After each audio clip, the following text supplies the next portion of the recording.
Magandang umaga, ngayon po ay araw ng Sabado, October 7, 2023. Update po muli sa lagay ng panahon.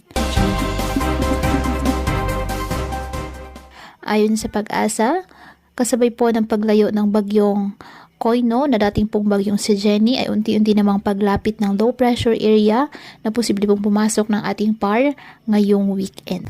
Huling namataan nito ng Pag-asa, silangan po ng Eastern Visayas. Ngayong Sabado o Linggo, inaasang papasok ito ng ating PAR. At ayon sa Pag-asa, sa ngayon ay mababa pa ang tsansa nitong maging bagyo.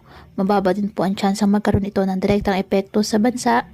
Pero posible pa itong magbago kaya patuloy po tayo na mag-antabay ng iba nating weather updates at sa updates ng Pag-asa.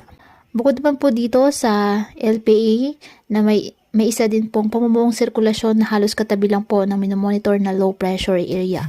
Hindi inalis ang posibilidad na babuo rin yan bilang isang sama ng panahon o bagyo sa mga susunod pang mga araw.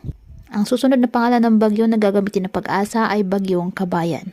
Ngayong araw, dahil po sa habagat ang Ilocos Region, Zambales at Bataan, asahan na maulap na kalangitan na may kalat-kalat na pag-ulan at thunderstorms. At ang nalalabing bahagi ng bansa kasama ng Metro Manila, bahagyang maulap hanggang sa maulap na kalangitan with isolated rain showers or thunderstorms dahil sa habagat at localized thunderstorms. Kaya pinapayuhan ng ating mga kababayan na maging maingat po sa mga posibilidad ng pagbaha at pagguho ng lupa, lalo na po kapag may malalakas na ulan, at ugaliin na magdala palagi ng payong o kahit anong panangga sa ulan o kahit naman sa init ng araw kapag lalabas po ng ating mga tahanan. At yan po muna ang update sa lagay ng panahon ngayong araw. Muli patuloy po tayo na mag-ingat at palaging tandaan, God loves you. Stay safe and God bless.